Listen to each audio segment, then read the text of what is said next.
kelompok 10 akan mempresentasikan buku yang berjudul Neuromanitas Pendidikan. Untuk anggotanya sendiri, kalau kelompok kami ada saya, Asi, saya Fadila, dan ada satu lagi anggota kami namanya Kak Diva, dan dia belum hadir. Saya boleh terima kasih. Saya satu saya baca sendiri. Ada alarm. Itu kan apa?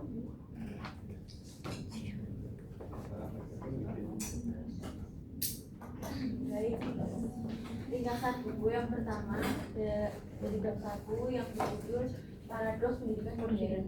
Bagian pertama yaitu kecerdasan proses kemanusiaan. Jadi buku ini menjelaskan bahwa pendidikan modern saat ini itu berfokus pada pengukuran kecerdasan angka seperti skor ujian, hasil raport dan peringkat kelas saja. Namun pendidikan modern saat ini itu juga seringkali mengabaikan sisi kemanusiaan siswanya seperti perasaan, karakter, empati, dan kesehatan mental yang dapat berakibat keberhasilan siswa itu dimulai atau dilihat hanya dari prestasi akademiknya saja tanpa melihat perkembangan kepribadiannya secara utuh. Yang bagian kedua, contohnya di dunia nyata itu ada siswa yang nilainya selalu tinggi tapi mudah stres, cemas berlebih, dan takut gagal. Contohnya tuh anak SD kelas 1 yang selalu mendapatkan peringkat 1 sampai dia kelas 5. Sedangkan pada saat dia kelas 6 dia itu mulai merasakan takut, cemas kalau peringkatnya itu turun. Sebaliknya, siswa yang memiliki sikap baik dan empati tinggi justru dianggap kurang pintar karena dia kurang menonjolkan prestasi akademiknya. Yang kedua ada bagian kedua ada budaya kecepatan. Ini lebih mengutamakan kecepatan berpikir dan akademik. Jadi buku ini itu menjelaskan bahwa sistem pendidikan modern saat ini itu mendorong siswa untuk cepat memahami materi dan cepat mencapai target akademik. Guru itu dituntut untuk menyelesaikan kurikulum, sementara siswa itu dituntut untuk segera paham. Proses belajar yang seharusnya memahami bisa diperhatikan lagi, dan belajar itu kan harus sesuai kemampuan siswa. Itu dua aspek itu jadi tidak diperhatikan lagi. Contohnya di dunia nyata itu kayak guru itu harus mengejar materi sesuai jadwal meskipun bagian siswa belum benar-benar memahami pelajaran. Yang dapat berakibat siswa itu dapat menghafal agar bisa lulus ujian saja tanpa mengetahui konsepnya secara mendalam. Yang bagian ketiga ada learning without meaning atau belajar tanpa makna. Peserta didik belajar hanya untuk menghafal. Peristiwa ini terjadi ketika siswa itu belajar hanya menggunakan otak untuk menghafal tanpa melibatkan perasaan dan maknanya. Pengetahuan yang masuk ke ingatan jangka pendek tetapi tidak benar-benar dipahami dan dihayati. Contohnya kayak siswa itu hafal definisi atau rumus saat akan ujian saja, tetapi setelah ujian selesai materi tersebut mudah dilupakan dan tidak diterapkan di dalam kehidupan sehari-hari. Selanjutnya bab 2 yaitu dari humanisme ke neurohumanitas. Bagian pertama ada empati neurologis. Otak memiliki sistem untuk merasakan dan memahami orang lain. Maksudnya empati itu bukan hanya sebagai nilai moral, tapi juga bagian dari kerja biologis otak. Otak manusia memiliki sistem untuk merasakan dan memahami orang lain, yang berarti dari dua pernyataan tersebut bisa disimpulkan bahwa empati itu bisa berasal dari pengalaman maupun interaksi sosial. Contohnya,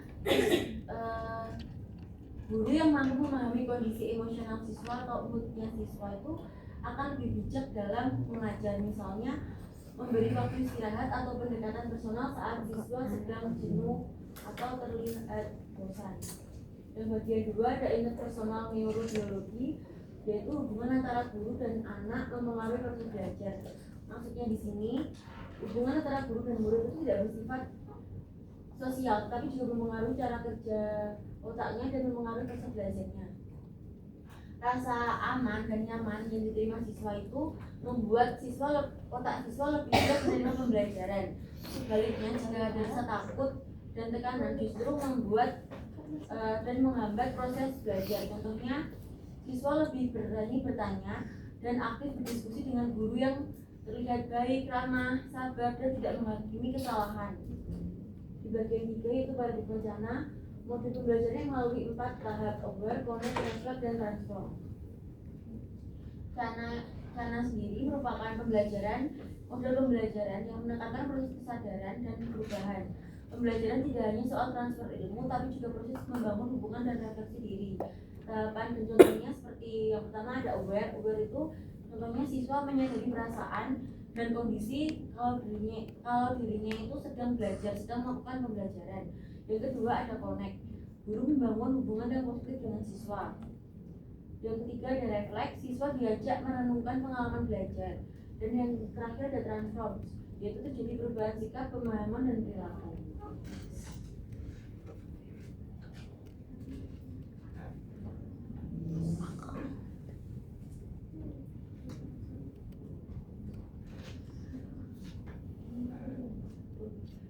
Yang bab 3 yaitu ada hakikat manusia dalam perspektif neurohumanistik. Yang pertama, bagian pertama adalah struktur kesadaran head, heart, and hand. Head artinya akal sebagai pusat logika dan refleksi korteks prefrontal. Yang kedua ada heart, hati sebagai pusat emosi dengan jaringan saraf mandiri. Yang ketiga ada hand, tindakan nyata hasil sinergi akal dan hati. Jadi kesimpulannya itu manusia berkembang secara utuh ketika akal, emosi, dan tindakan bekerja seimbang. Pikiran membantu refleksi dan logika. Hati mengelola emosi dan tindakan menjadi wujud nyata dari keduanya. Pendidikan tidak boleh hanya fokus pada otak, tetapi juga pembentukan hati dan perilaku. Yang kedua ada relasi antara kognisi, afeksi, dan spiritualitas. Kognisi berpikir bermakna mengaktifkan refleksi moral di otak. Lalu ada afeksi, yaitu rasa syukur atau cinta menenangkan sistem limbik atau rasa takut menghambat belajar. Spiritualitas, kesadaran akan keterhubungan oneness yang menurunkan ego biologis, dan konsep coherence atau keselarasan gelombang otak dan ritme jantung. Kesimpulannya, belajar bukan hanya proses berpikir, tetapi juga melibatkan emosi dan kesadaran spiritual. Emosi positif menenangkan otak dan mempermudah belajar, sementara spiritualitas memberi rasa keberhubungan dan makna ketika pikiran, hati, dan kesadaran selaras. Manusia menjadi lebih tenang, fokus, dan bijak. Pada bagian ketiga ini yaitu anak dan kesatuan jiwa raga. Nah, anak ini jembatan antara Allah dan juga jasad. Sebagian dari jasad yaitu rasa lawama dan nafsu tamayya. Kalau kita baca anak itu praktik spiritual yang mengubah bentuk fisik otak. Dan implikasi dalam pendidikan tidak sekedar mengisi otak dengan informasi, melainkan proses membimbing evolusi jiwa di mana guru berperan sebagai pendamping yang menghubungkan emosi siswa dengan makna spiritual guna mencapai kondisi mainnya. Nah, maksudnya itu manusia adalah kesatuan tubuh, jiwa, dan juga spiritual. Nah, perkembangan jiwa terjadi melalui latihan batin, yaitu tazkiyah, yang bahkan dapat mempengaruhi struktur otak. Pendidikan seharusnya memberi perkembangan jiwa bukan hanya menjadi informasi agar manusia mencapai kondisi batin yang matang dan juga sempurna. Bagian 4, sebagai guru kemanusiaan, anak berperan khusus mengajari bahwa hakikat manusia terletak pada kehadiran dan kemurnian jiwa, di mana keterbatasan fisik bukanlah hambatan, melainkan bentuk keberagaman ritme belajar.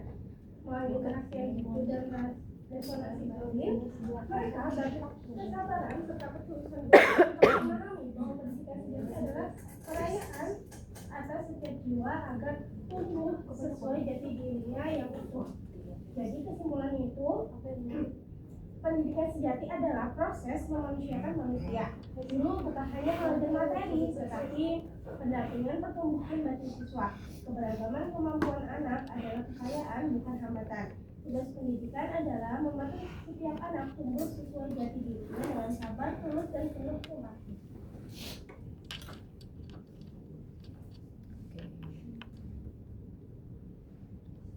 Kemudian ada bab 4, neuroscience dan dinamika otak pembelajar. Nah, di bagian ini ada neuroplastisitas otak yang perlu belajar. Jadi dijelaskan bahwa otak manusia itu tidak bersifat tetap.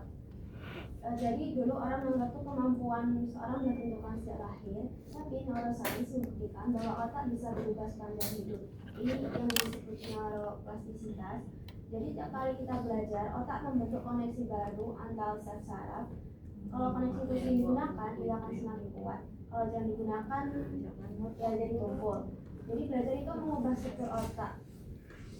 Nggak cuma nambah pengetahuan, tapi perubahan otak itu nggak terjadi karena pengalaman yang bermakna dan emosi positif. Itu yang harus berperan ketika anak merasa aman, dihargai, didukung, otaknya jadi lebih siap untuk belajar. Sebaliknya kalau tertekan itu justru menghambat proses belajar. Kemudian ada bagian 2 berkaitan memori, perhatian, dan motivasi. Jadi di bagian 2 ini dijelaskan bahwa belajar itu bukan proses yang terpisah-pisah. Jadi perhatian, memori, dan motivasi itu saling terhubung dan bekerja satu sama lain. Yang pertama di perhatian itu ada gerbang awal belajar, jadi kita bisa mengingat apa yang kita perhatikan. Perhatian ini dipengaruhi oleh kondisi emosional. Saat seorang merasa aman dan tertarik, konteks prefrontal bekerja lebih optimal sehingga fokus meningkat. Sebaliknya kalau cemas atau tertekan itu justru fokus mengetik dan sulit menerima informasi. Kemudian ada memori. Jadi memori bukan cuma tempat penyimpanan pasif. Jadi setiap kali kita mengulang pengalaman, koneksi antar neuron diperkuat melalui proses yang disebut long-term potentiation. Memori terdiri dari beberapa tahap seperti sensory memory, working memory, dan long-term memory. Jadi agar informasi masuk ke memori jangka panjang. Kemudian yang ketiga ada motivasi. Motivasi itu adalah sumber energi dalam belajar. Jadi motivasi yang kuat itu biasanya muncul dari rasa ingin tahu, keterhubungan emosional, dan pengalaman positif. Kemudian di bagian 3, mengapa lingkungan emosional mempengaruhi efektivitas belajar. Jadi di bagian 3 ini dijelaskan bahwa lingkungan emosional sangat mempengaruhi efektivitas belajar. Jadi ketika seorang merasa aman, dihargai, didukung, jadi bagian otak yang emosi berpikir dan memahami dari optimal. Jadi bagiannya tuh meningkat dan informasi lebih mudah masuk ke memori jangka panjang. Kemudian ada bagian 4, edukasi anak disleksia dan peran pengulangan bermakna. Jadi dibahas contoh anak dengan disleksia, itu menunjukkan bahwa kemampuan belajar yang lambat itu bukan berarti otaknya tidak mampu. Pada anak disleksia ada perbedaan aktivitas di area otak yang mengolah bahasa, sehingga mereka jadi kesulitan untuk mengenali diri dan diri. Ketika anak disleksia ini dapat latihan membaca yang dapat cara baca dan konsisten, itu bisa terjadi perubahan pada aktivitas otaknya. Jadi area yang sebelumnya kurang aktif ini mulai mampu menunjukkan peningkatan fungsi. Jadi otak mereka itu membentuk jalur baru.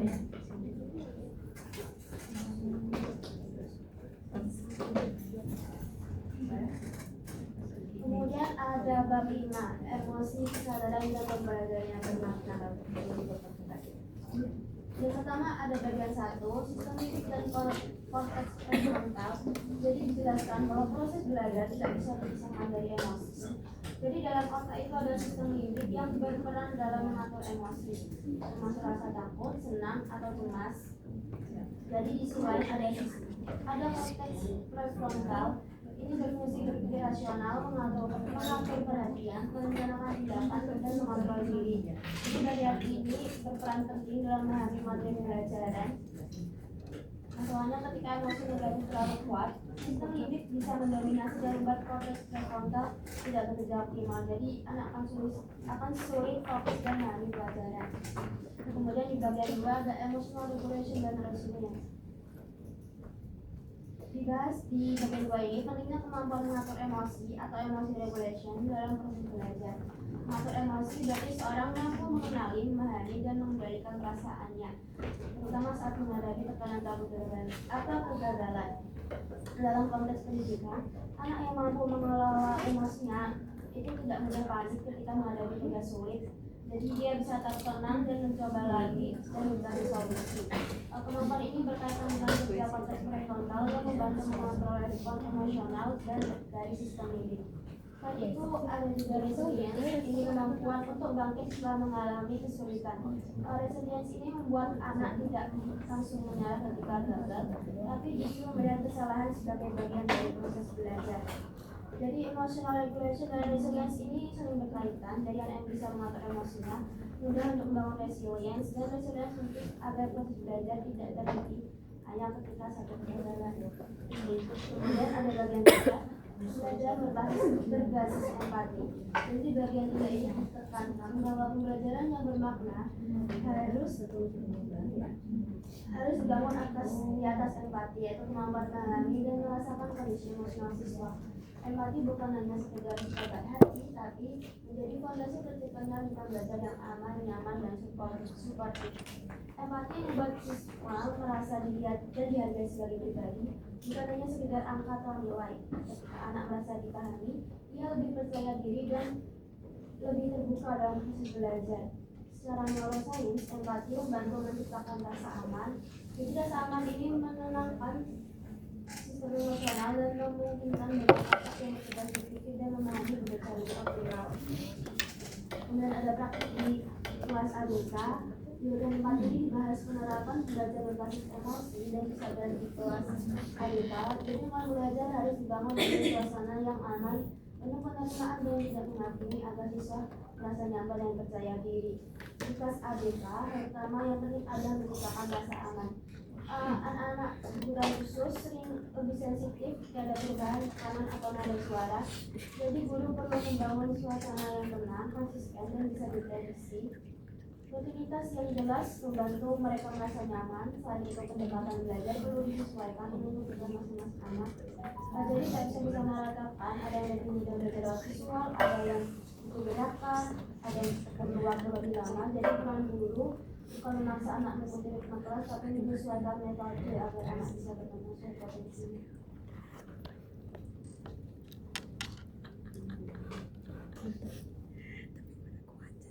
Selanjutnya yaitu bab 6, yaitu jiwa dan spiritualitas dengan belajar. Dan yang satu yaitu integrasi iman dan juga ilmu. Pendidikan yaitu iman, ilmu, dan spiritualitas, belajar sebagai ibadah dan pengajaran diri, dan juga untuk membentuk kecerdasan, empati, dan moral. Jadi belajar itu nggak bisa dipisahkan antara agama dan juga pengetahuan. Belajar dianggap sebagai ibadah, bukan cuma untuk menjalankan sebuah tugas, tapi proses menyadari diri. Nah, maksud dari menyadari diri ini, contohnya datang ke kampus bukan cuma untuk memenuhi syarat kehadiran aja atau mendengarkan dari dosen ataupun teman-teman yang presentasi, tetapi untuk menuntut ilmu agar mengerti dan memahami materi. Jadi tujuannya bukan cuma untuk pintar, tetapi untuk membentuk empati, moral, dan kebijaksanaan. Nah, bagian 2 yaitu neurohumanitas pendidikan. Jadi pendidikan itu pertemuan kesadaran guru dan juga murid. Belajar bersifat kognitif, emosional, dan relasional, dan juga kelas sebagai organisasi dan pertumbuhan bersama. Jadi belajar itu pertemuan manusia dengan manusia. Pendidikan bukan skema materi, tapi pertemuan kesadaran antara guru dan juga murid. Jadi guru sadar sedang membimbing manusia dan juga murid sadar dia sedang bertumbuh. Belajar bukan cuma guru ngomong dan juga murid bukan cuma untuk mendengarkan, tapi dua-duanya hadir secara sadar secara manusia. Contohnya itu guru melihat murid itu sebagai manusia, bukan sebuah angka. Jadi ketika guru melihat murid yang diam di kelas itu bukan langsung dicap sebagai pemalas, tapi guru sadar mungkin dia lagi ada masalah, jadi aku kurang mood, jadi diam di kelas gitu.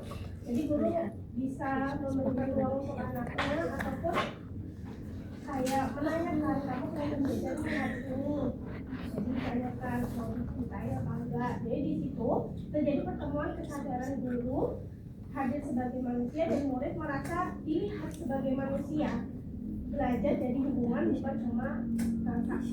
Contohnya kalau yang murid sadar proses belajarnya itu, guru menjelaskan materi, murid bukan cuma duduk pasif, tapi dia ngerti apa yang belum paham, jadi dia bertanya ketika belum paham, jadi angkat tangan. Itu tanya kalau murid itu hadir secara sadar, bukan cuma ikut arus sejarah. Jadi pertemuan kesadaran itu guru dan murid sama-sama ada dalam hati, bukan cuma menjalankan peran formal aja. Jadi belajar itu ada tiga sisi, yaitu kognitif, emosional, dan relasional, yaitu otak, hati, dan juga hubungan. Nah, untuk kelas adalah ruang empati, tempat tumbuh bersama, bukan kompetisi terus. Jadi kelas sebagai ruang empati berarti tempat aman untuk belajar, saling memahami dan berkembang bersama, bukan tempat saling menjatuhkan nih. Jadi yang harus unggul. Untuk bagian 3 yaitu kesadaran transendental, yaitu pendidikan sebagai perjalanan spiritual, hubungan guru murid membentuk jiwa dan tujuannya untuk menjadi manusia utuh dan sadar diri. Jadi pendidikan ini dipandang sebagai perjalanan spiritual. Hubungan guru murid bisa membentuk jiwa, bukan cuma kemampuan akademik saja. Tujuan akhirnya manusia bisa sadar diri, tahu siapa dirinya, arah hidupnya, dan makna hidup. Jadi belajar itu bukan cuma sekedar untuk lulus sekolah aja, tapi proses menjadi manusia yang utuh. Jadi kesimpulannya itu pendidikan sejati menyatukan antara ilmu, hati, spiritual agar manusia tumbuh bukan hanya pintar tapi sadar dan bermakna.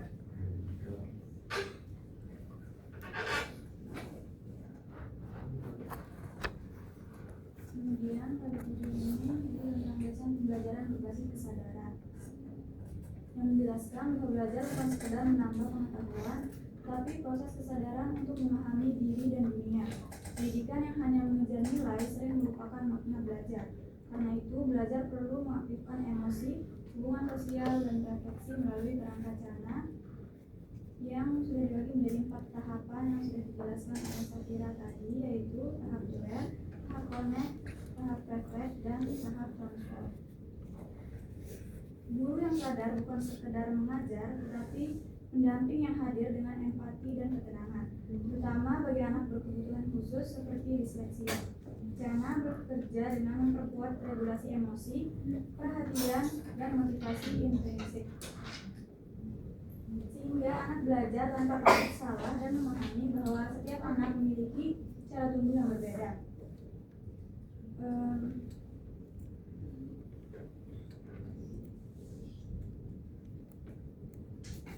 Kemudian pada bab 8 ini ada tentang neuromanitas dalam pendidikan inklusif. Pendidikan inklusif tidak hanya berarti membuka akses belajar bagi semua anak, tetapi menumbuhkan kesadaran untuk menghargai perbedaan sebagai bagian dari kemanusiaan. Neurohumanitas memadukan pemahaman tentang otak dengan nilai kemanusiaan, sehingga pendidikan berangkat dari martabat, empati, dan fleksibilitas belajar. Di sini ada 3 prinsip, yaitu prinsip dignity, menegaskan bahwa setiap anak, termasuk anak dengan disleksia, ASD, ADHD, maupun hambatan lain, memiliki martabat yang tidak bergantung pada kemampuan akademik. Pendidikan inklusif harus menghormati keberagaman fungsi otak dan menolak standar tunggal dalam belajar. Cara guru memandang dan menyapa anak menjadi kunci dalam menegakkan martabat mereka. Yang kedua, prinsip empati dipahami sebagai jembatan antara emosi dan kognisi. Empati guru menciptakan rasa aman yang menyenangkan sistem emosi anak dan membuka akses berpikir. Dalam kelas inklusif, empati tidak hanya membantu anak belajar, tetapi juga membangun budaya saling memahami di antara murid. Dan yang ketiga yaitu prinsip adaptability, menekankan fleksibilitas sebagai bentuk kecerdasan neuromonistik. Setiap anak memiliki jalur saraf, dan cara belajar yang berbeda, sehingga pendidikan perlu memberi ruang pada beragam bentuk ekspresi kemampuan. Pendekatan Cana diterapkan secara fleksibel melalui hubungan emosional, refleksi, dan transformasi makna belajar, sehingga anak belajar tanpa rasa takut dan menemukan motivasi intrinsik.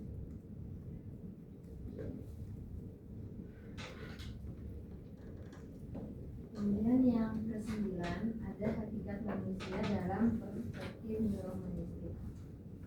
Bagian pertama, landasan teoritis sosial, konstruktivisme, dan neuroscience sosial. Dalam proses belajar, manusia tidak pernah belajar sendirian, melainkan ada kolaborasi dengan makhluk hidup lainnya.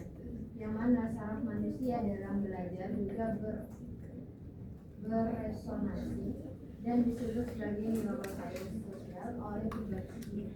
Dan Vygotsky juga menambahkan bahwa ilmu pengetahuan itu sudah dibangun di kepala individu, akan tetapi dibangun melalui interaksi.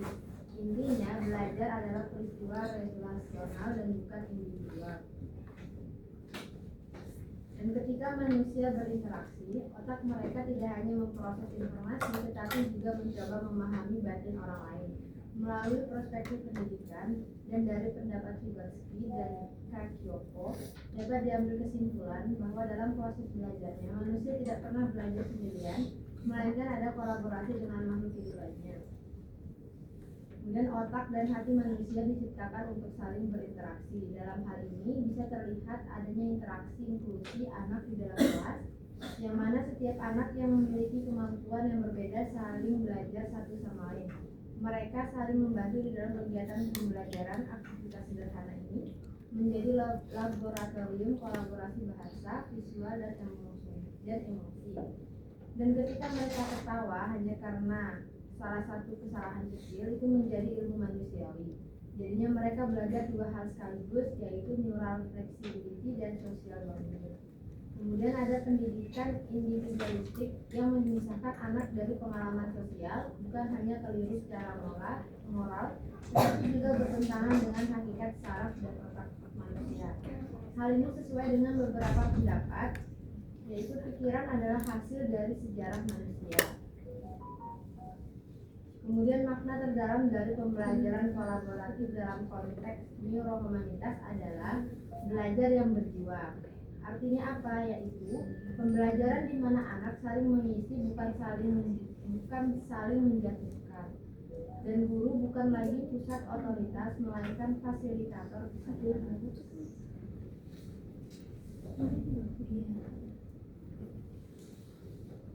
Kemudian bab 10, hakikat manusia dalam perspektif neurohumanistik. Guru sebagai jiwa yang menunjukkan.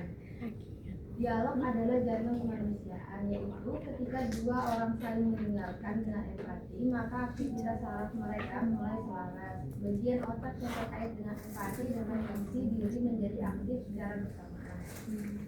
Kemudian empati sejati adalah keberanian untuk hadir tanpa menghakimi, keberanian untuk menahan dorongan, memberi solusi, dan kemampuan untuk menampung pengalaman batin orang lain.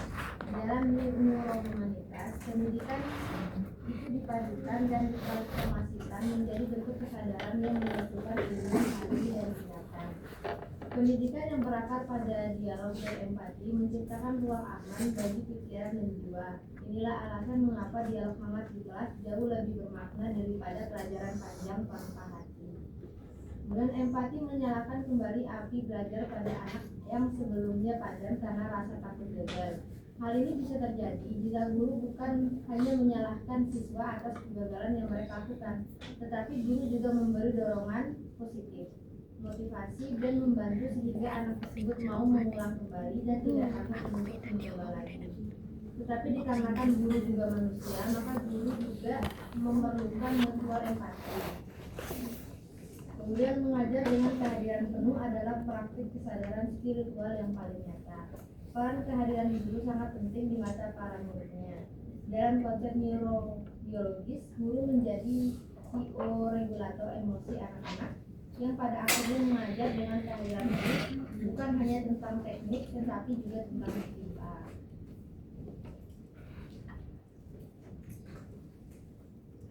Pada bab 11, murid dipahami bukan hanya sebagai individu yang menerima materi pelajaran, tetapi sebagai jiwa yang sedang bertumbuh. Pendidikan dalam perspektif neurohumanitas melihat proses belajar sebagai perjalanan kesadaran, bukan sekedar penguasaan konten akademik. Murid bukan wadah kosong yang harus diisi, melainkan pribadi yang memiliki potensi, emosi, pengalaman, dan kebutuhan psikologis yang mempengaruhi cara mereka belajar. Oleh karena itu, keberhasilan pendidikan tidak hanya diukur dari angka dan nilai, tetapi dari bagaimana seorang murid berkembang secara utuh, secara intelektual, emosional, dan spiritual. Bab ini menjelaskan bahwa motivasi belajar yang sehat bersumber dari dalam diri murid. Mengacu pada self Determination Theory, terdapat 3 kebutuhan dasar psikologis yang mempengaruhi kualitas motivasi, yaitu autonomi, kompeten, dan relatedness. Autonomi berarti murid merasa memiliki kendali atas proses belajarnya. Ketika murid diberi ruang untuk memilih, percaya dalam mengambil keputusan, dan tidak selalu ditekan oleh tuntutan eksternal, maka motivasi intrinsik akan tumbuh secara alami. Sebaliknya, tekanan berlebihan justru dapat memicu kecemasan dan menghambat kemampuan berpikir. Kebutuhan kedua adalah kompetensi, yaitu keyakinan bahwa dirinya mampu. Rasa mampu ini tidak muncul secara tiba-tiba, tetapi dibangun melalui pengalaman-pengalaman kecil yang bermakna. Setiap keberhasilan sederhana, setiap usaha yang dihargai, sebenarnya membentuk kepercayaan diri murid. Buku ini mengkritik sistem pendidikan yang terlalu fokus pada hasil akhir dan mengabaikan proses. Padahal proseslah yang membentuk karakter dan ketahanan mental. Kesalahan seharusnya dipahami sebagai bagian alami dari pembelajaran, bukan sebagai kegagalan. Kebutuhan ketiga adalah relate, yaitu rasa keterhubungan dan diterima. Murid hanya dapat belajar secara optimal ketika mereka merasa aman secara emosional.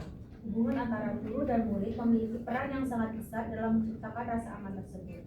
Ketika guru hadir dengan empati, mendengarkan tanpa menghakimi, dan menunjukkan kepedulian yang tulus, murid merasa dihargai sebagai manusia. Dari sinilah muncul keberanian untuk mencoba, bertanya, dan bahkan gagal. Bab ini juga menekankan pentingnya growth mindset, yaitu keyakinan bahwa kemampuan dapat berkembang melalui latihan dan usaha. Perubahan cara berpikir dari saya tidak bisa menjadi saya belum bisa mencerminkan kesadaran bahwa proses belajar adalah perjalanan bertahap. Growth mindset membantu murid melihat tantangan sebagai kesempatan untuk berkembang, bukan sebagai ancaman terhadap diri. Selain itu, refleksi diri menjadi bagian penting dalam pembentukan murid. Murid diajak untuk tidak hanya memahami materi, tetapi juga memahami dirinya sendiri. Bagaimana ia belajar, apa yang ia rasakan, dan apa makna dari pengalaman tersebut. Refleksi melatih kesadaran diri dan tanggung jawab personal. Dengan demikian, belajar tidak lagi menjadi aktivitas mekanis, melainkan proses pembentukan identitas dan kedewasaan. Pada bab 11, menegaskan bahwa murid adalah jiwa yang belajar. Pendidikan yang menghargai otonomi, rasa mampu, keterhubungan, dan refleksi akan melahirkan individu yang tidak hanya cerdas secara kognitif, tetapi juga matang secara emosional dan sadar secara spiritual.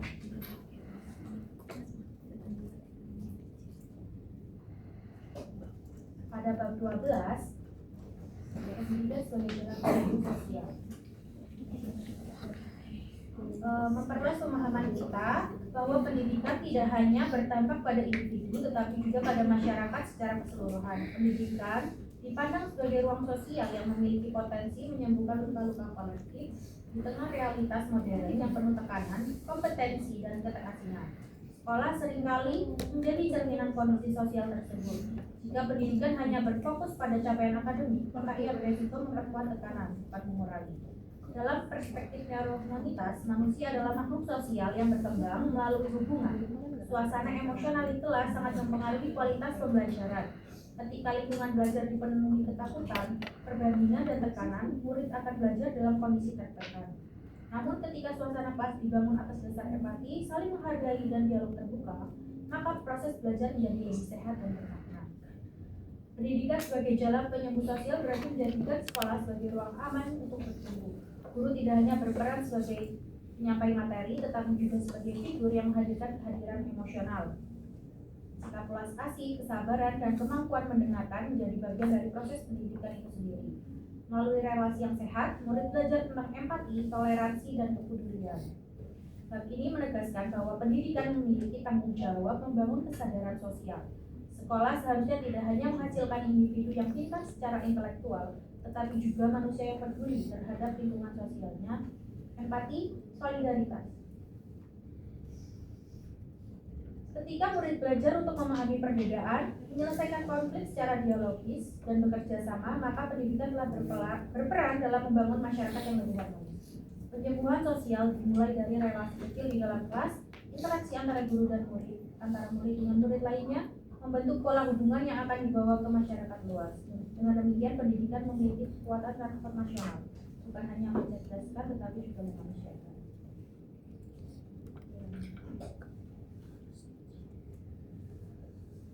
Oke, selanjutnya ada bab 13 dari kesadaran diri ke kesadaran kolektif. Jadi bab ini itu berfokus ke kesadaran sebagai hasil dari proses belajar yang manusiawi. Nah, di bab ini juga menekankan bahwa belajar sejati itu bukan cuma buat nambah pengetahuan aja, tapi dia juga membangun kesadaran diri, sadar akan emosi, nilai hidup, dan posisi diri di tengah-tengah orang lain. Terus kesadaran diri di sini itu bukan sekedar buat introspeksi, tapi bisa untuk memahami perasaan sendiri, menyadari dampak tindakan kita ke orang lain, dan punya kontrol diri dalam bersikap. Kalau pendidikan berhasil membangun kesadaran ini, dampaknya nggak di individu aja. Jadi kesadaran ini tuh pelan-pelan berkembang ke kesadaran sosial. Jadi siswa itu jadi bisa lebih peka sama lingkungannya, jadi lebih empatik juga dan nggak gampang bersikap egois. Terus di bab ini juga menegaskan bahwa banyak konflik sosial, intoleransi, dan kekerasan itu berawal dari ketidakmampuan untuk memahami diri sendiri dan juga orang lain. Nah, pendidikan yang hanya menekankan kecerdasan kognitif tanpa kesadaran emosional ini beresiko untuk melahirkan individu yang pintar tapi miskin empati. Nah, dalam konteks pendidikan inklusif, bab ini itu relevan banget sih. Jadi anak-anak dengan latar belakang dan kemampuan berbeda itu butuh lingkungan belajar yang saling memahami. Nah, kesadaran sosial ini membuat siswa bisa menerima perbedaan. Jadi bukan menjadikannya alasan buat ngejek atau mendiskriminasi mereka. Terus bab ini juga menyoroti peran guru sebagai model kesadaran. Jadi guru sadar akan emosi, reflektif, dan empati akan menularkan sikap itu ke muridnya. Nah, sebaliknya, guru yang reaktif dan otoriter akan menciptakan iklim belajar yang kaku dan penuh ketakutan.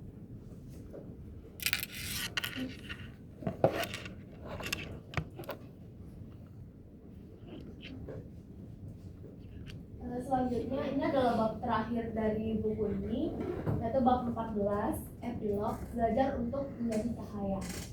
Jadi bab ini itu ditegaskan kembali bahwa tujuan akhir pendidikan itu bukan sekedar mencetak manusia yang pintar, tapi manusia yang utuh dan berkemanusiaan. Nah, pendidikan ini dilihat sebagai proses pemeliharaan cahaya kemanusiaannya sebenarnya sudah ada dalam diri setiap anak. Tugas guru itu bukan menciptakan potensi dari nol, tapi menjaga potensi agar tidak padam oleh tekanan, ketakutan, dan sistem yang tidak manusiawi. Terus di bab ini juga mengingatkan bahwa proses belajar adalah perjalanan yang panjang, tidak ada hasil yang instan, dan pendidikan itu juga butuh kesabaran, kehadiran penuh, dan cinta. Tanpa itu pendidikan bisa berubah menjadi proses mekanis yang justru melukai. Nah,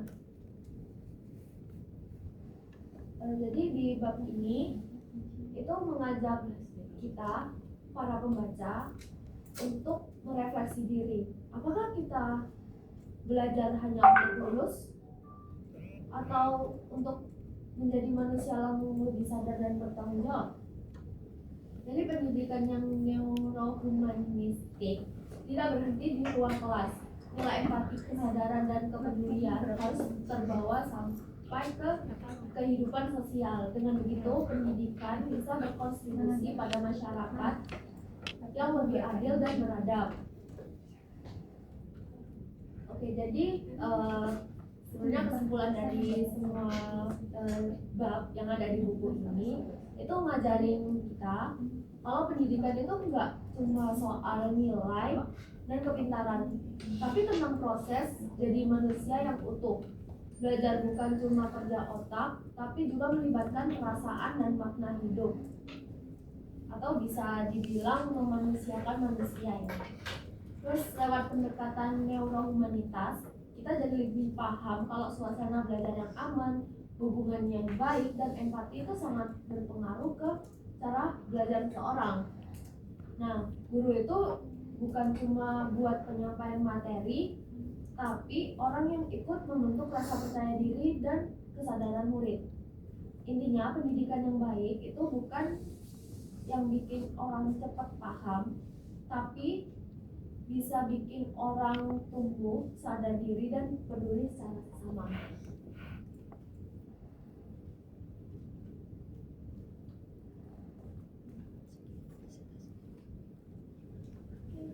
Mungkin dari teman-teman ada yang mau bertanya atau menyanggah?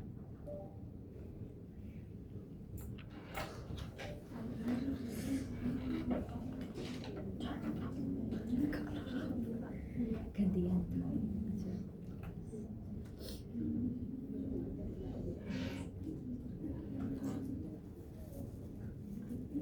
Silakan yang bertanya. Kalau ada yang nanya nanti ditanya balik dari kelompok. Nah, di dalam kondisi seperti ini, belajar tetap terjadi tetapi tidak mencapai kedalaman transformasi karena pikiran dan perasaannya tidak berjalan selaras. Nah, ketika otak dan hati terhubung, ini sebaliknya, maka pikiran akan mampu memahami dan emosi merasa aman, maka proses belajar pun menjadi utuh. Cara menyelaraskannya gimana? Cara menyelaraskannya. Nah, cara menyelaraskannya itu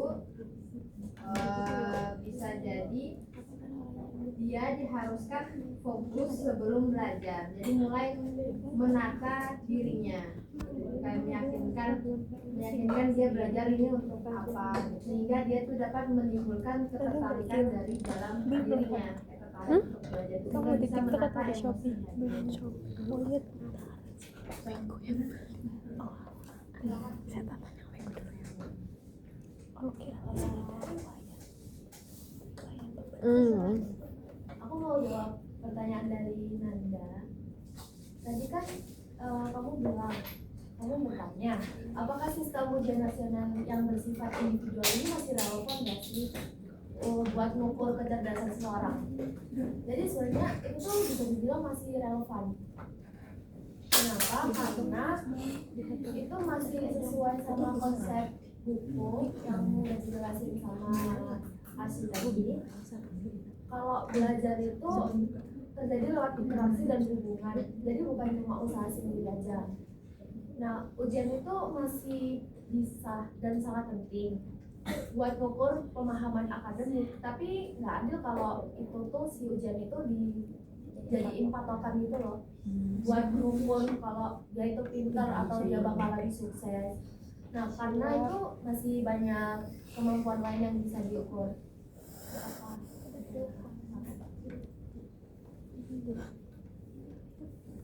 Izin menjawab pertanyaannya ketiga, bagaimana cara menyampaikan pada orang tua? Jadi menurut saya menyampaikan pada orang tua itu jelas bahwa nilai dan prestasi itu memang penting, tapi bukan satu-satunya tujuan. Ya, memang pasti semua orang tua kan ingin anaknya berhasil. Tapi pendidikan itu membentuk cara berpikir anak, menghadapi masalah dan mengelola emosi. Jadi kalau anaknya kayak gitu, nak tekanan batin kan pasti nggak semangat ya belajarnya. Saya rasa sebagai orang tua itu anak kan pasti punya tujuan hidupnya, pasti ada sesuatu yang ingin dilakukan. Saya rasa sebagai orang tua itu harus memfasilitasi anak dan mendukung sama anaknya nggak jatuh ke jalan yang salah.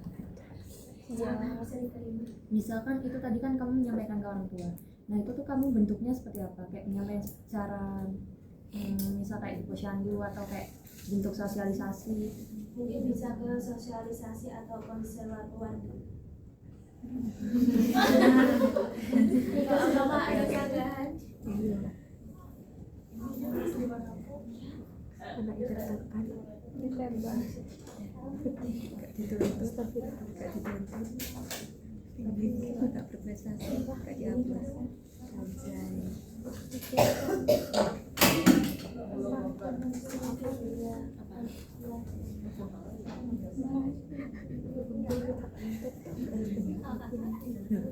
Iya betul. Aku mau jawab yang punya Eka ya, tentang struktur kesadaran head, heart, and hand. Kan? Ini kan apa ya, proses berpikir logis dan perencanaan. Contoh nyatanya itu siswa merencanakan proyek, misalnya tugas dari guru maupun jurnal harian. Dan hipotesis yaitu aktivitas kognitif di otak. Kemudian untuk heart yaitu hati, perasaan dan emosi. Contohnya siswa merasakan empati saat mendengarkan cerita teman sebaya maupun cerita teman ABK-nya. Kemudian yang memberikan motivasi itu termasuk contoh dari heart. Kemudian untuk tindakan itu gabungan antara kerjasama akal dan hati. Contohnya siswa yang belajar dari kesalahan yaitu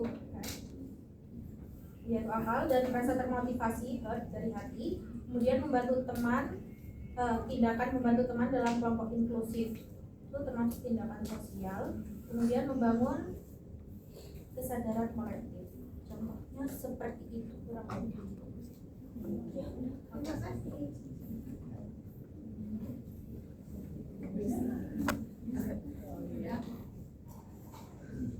Izin menjawab pertanyaannya Nadine ya.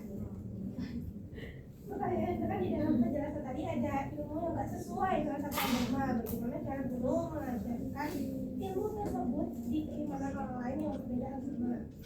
Jadi sebenarnya yang dimaksud spiritual itu bukan kayak benar-benar agama gitu, tapi lebih menekankan mengajarkan nilai kesadaran yang ada di balik ilmu. Jadi kan semua agama itu pasti mengajarkan bertanggung jawab, empati, kejujuran, dan kerendahan hati saat belajar. Jadi itunya sih, nilai spiritual yang di semua agama pasti mengajarkan itu. Jadi bukan dari sebagai belajar, jadi mengambil secara nilai objektif. Gimana? Terima kasih. Terima kasih.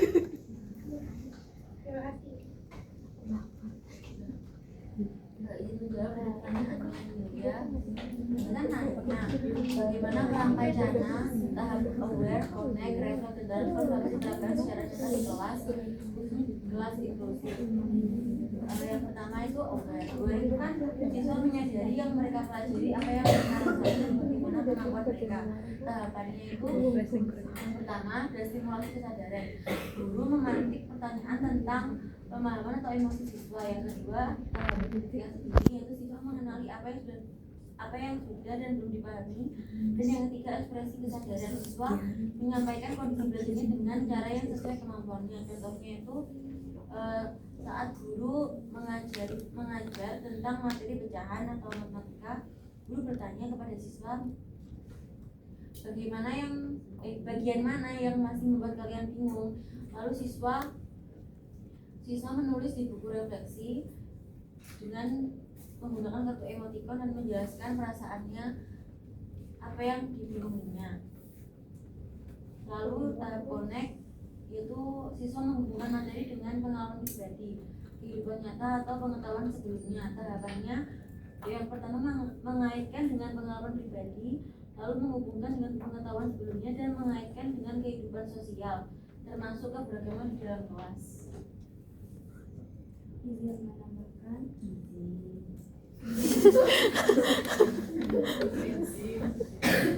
Pada tahap refleks ini kan mengajak murid memaknai pengalaman belajar. Tahapannya seperti pemikiran ulang pengalaman. Misal, guru memandu siswa meninjau kembali kegiatan atau interaksi yang sudah terjadi. Terus kesadaran diri dan sosial. Anak mengenali perasaan sendiri dan dampak tindakan terhadap teman-temannya. Misal kayak guru bertanya bagaimana perasaan kalian ketika ada teman yang belum mendapat giliran berbicara atau membagi tugas. Kemudian penjelasan tahapan transform ini yaitu mendorong perubahan sikap dan perilaku dari dalam diri.